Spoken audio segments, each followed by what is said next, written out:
Welcome back to another episode of Gillen's Garage. In this episode, I talk about the install of a gear vendor overdrive into the four-wheel drive Cummins powered Econoline van project I'm working on. Thanks for tuning in. If you like what you see, please like and subscribe. All right, well, there's that beautiful 5.9 Ford Cummins mounted in place. And I do have the Dodge NV4500 transmission mounted in place. I did get the transfer case in. You can see I got plenty of clearance here to the transmission cross member. But I also did mount up the gear vendor. I do have the correct transmission to gear vendor adapter for the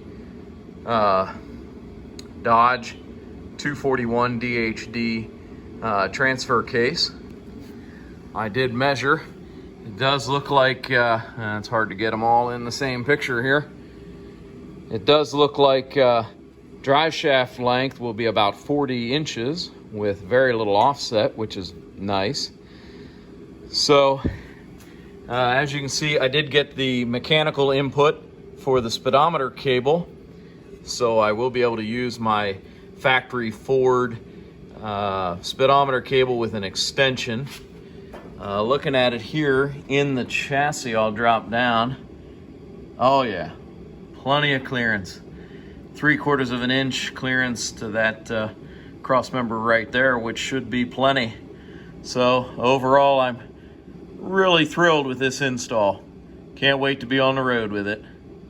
Well, there's a quick little update on the gear vendor install and the Econoline Cummins four-wheel drive swap van project. Boy, that's a mouthful. So hopefully you enjoy that. I'm excited about that gear vendor. I know some people are hit or miss on them, but I'm not really designing this thing to pull a ton of weight. It's all about trying to maximize torque and maximize fuel efficiency. So I'm really hopeful that in this project, it will work out quite well. If you like what you see, please like and subscribe. I'll keep the videos rolling, and thanks for tuning in. Catch you on the next one.